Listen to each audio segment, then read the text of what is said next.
So let's see. I think it's started now for you. Okay, I appreciate it. I just couldn't get it to. I couldn't get it to save from where I'm at. So Okay, so you want to do your thing for your audience? is that okay if I just do a little quick update? Yes. Yeah. Of course, you bet. Okay. And I don't let see us you on YouTube yet, but okay. and let us know how to donate, please. Yeah. So maybe Jean can put this in the chat, but the best website is still tcr.immunityos.org. That's the place where you can find all of the donation links for the Texas flooding, as well as volunteer signups. If you're in the area and you want to help, they especially need people who can do chainsaw work and heavy equipment because of the size of the trees that are down. Are you there now, Megan? I got out of town because I just wanted to make sure that I got out before any other roads got closed down or anything. They're kind of shuffling traffic in different ways. So I'm coming to you live from my car. Here to Ken. Well, you don't just talk the talk, you walk the walk, and I think that's very very humane and noble of you. Well, thank you. It's a community that's close to my heart. One of my good friends is the choir teacher at the high school there, and my parents used to live in the area, and I have really fond memories of taking my kids to the library there in the summer. And actually my very first solo title operatic role was there in Kerrville. So it's a place that is close to my heart. When I was putting up my live, just the only thing that really came to mind to say is that however bad that you think it is down there, it's 100 times worse. You know, seeing the pictures on TV and everything just doesn't do it justice, because the scope of that river is so incredibly huge. And the Guadalupe River is lined on both sides with massive oak trees.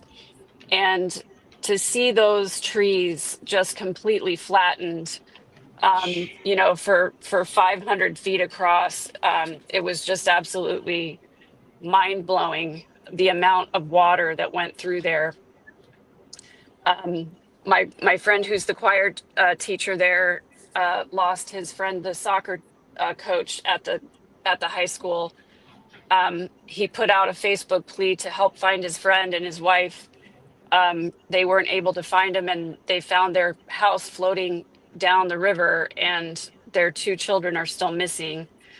So, you know, we're talking about so far now 100 people who have died, and over 160 people are missing. And those are the ones that we know of, because in some cases, entire families, entire homes were washed away, and there's nobody left to report them missing. So I expect that the toll is going to get higher. We're on the 5th day now. I think 4th day, 5th day, I it's all running together. But I think that it's very shortly going to turn from search and rescue to just rescue, because the hope of finding survivors diminishes, of course, with every day. Some of the survivors they picked up were found 20 miles downstream from where they started. Wow. So I'll have some videos to share on my update on my channel tomorrow. Overall, though, it was a really positive experience today, getting to see how this community has come together, and not just Kerrville, but so many of the surrounding towns, and even Mexico sent some firefighters up, and just other, you know, there's some fire trucks from Santa Fe and from all over the place. I've never seen so many Texas state troopers in one place in all my life. It's a little intimidating, honestly. But as I drove past the airport, a Coast Guard plane was landing. There was another one on the runway. When I passed by the high school, that's where they had the emergency management set up there, and it is absolutely massive. They've got several communications trailers and all kinds of emergency vehicles. it's just the place has just been descended on with help, which is awesome. And the church that I went to today is called Southern Oaks Baptist Church. You can find them on Facebook. On their Facebook page is a sign-up sheet for people who want to volunteer, and also a current list of the things they need. They've been absolutely inundated with donations, which is awesome. But when I got there a little before 1 o'clock, my shift started at 1. I spent the entire first hour carrying crates of bottled water from where they were dropped off to where people needed to pick them up. It's an absolutely massive effort. They've turned every auxiliary building at the church into a big shopping center where people can come in and pick up, literally almost anything you can find at a grocery store, as well as shoes and clothing and camping gear and all kinds of things. It's just amazing to see how fast they've put all of this together. But now the word is that people in the area, they're ready to receive people in the area who need items for wherever it is that they're staying, food, clothing, whatever. And they're also ramping up shelter. They've got some short-term rentals that are available for people that they're offering at no cost.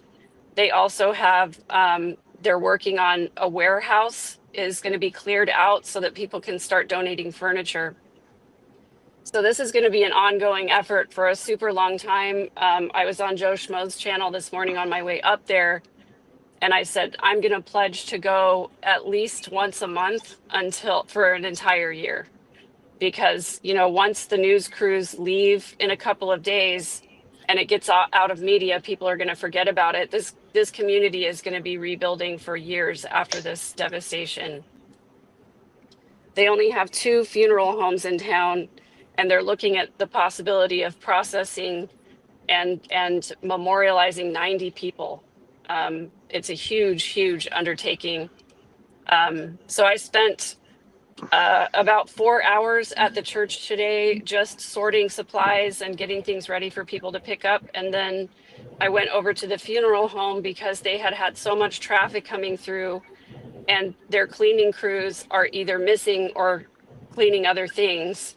So we went to go clean the lobby so that they could start. They're having 6 funerals in the next 2 days. So it's just really, it's mind-boggling everything that's going on there. It's 25,000 people. There's not a single person in town who isn't affected by this in some way. If they didn't lose family members, they lost jobs, they lost businesses.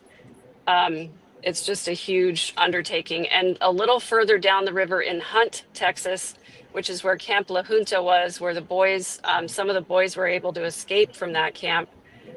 You can't even go into Hunt, Texas right now unless you have a local driver's license. They will not let you in. So their roads are still really messed up.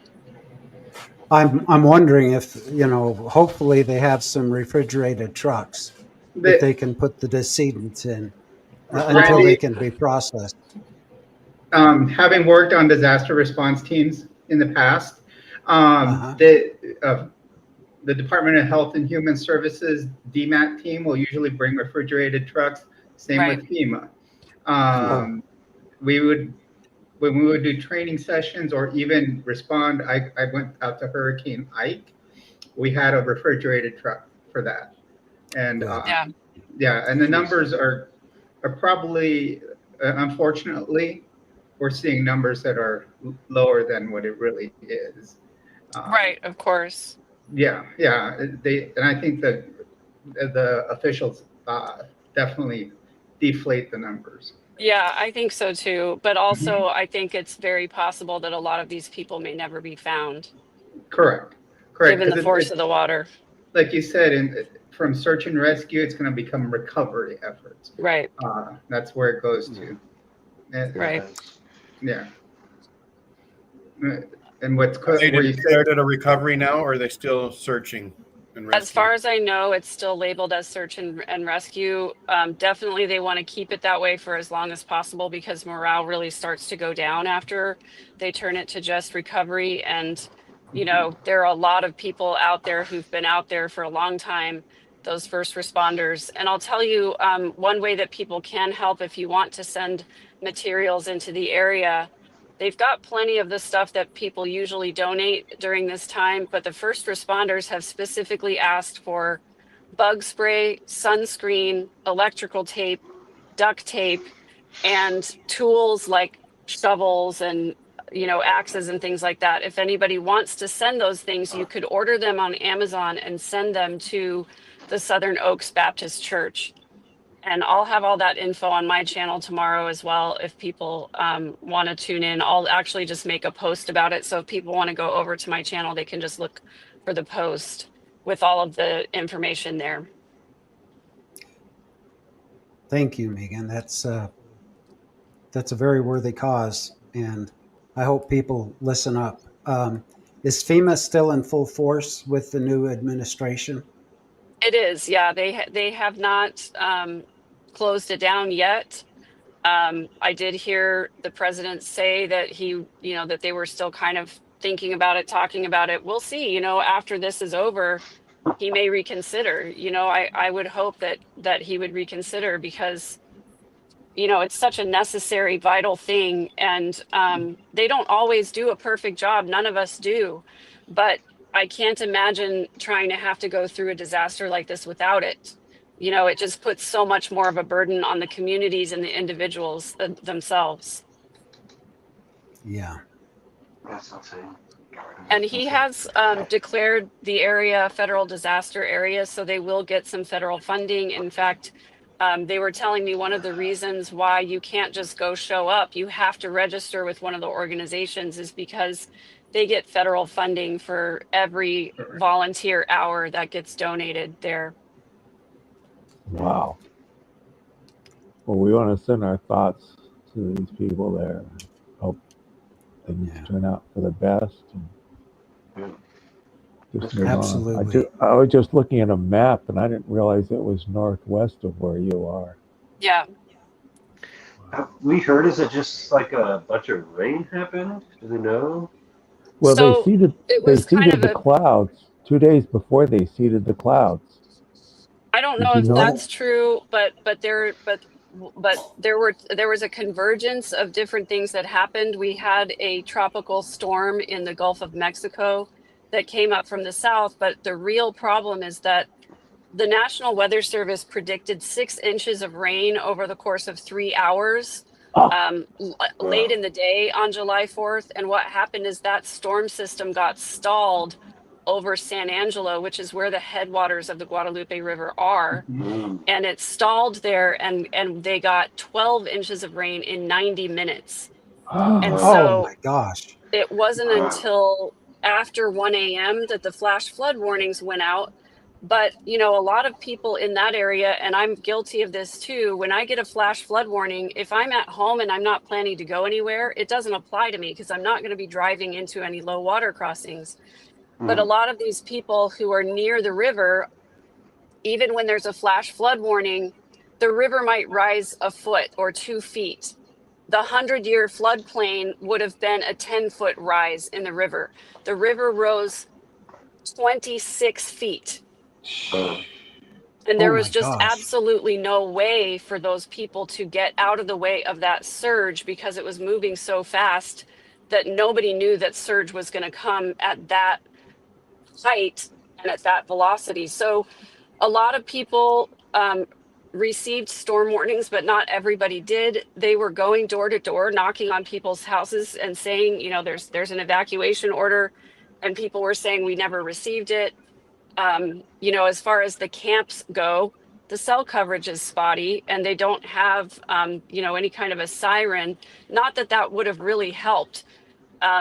Down at Camp La Junta, one of the stories that I covered yesterday was a camp counselor who woke up to the sound of pipes breaking as the cabin broke away from the floor, from the ground, and was carried into the river.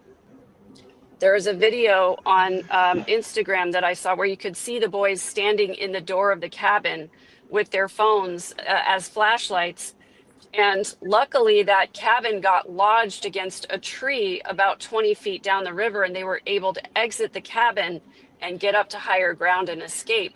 But the majority of the people who were washed away were either in houses or cabins that they never expected for the water to be up as high as it got, and they just were washed away without any warning at all. So this wasn't just the kids and counselors at the camp. Right. These were homes that were affected as well. Right. The whole So town, it sounds like.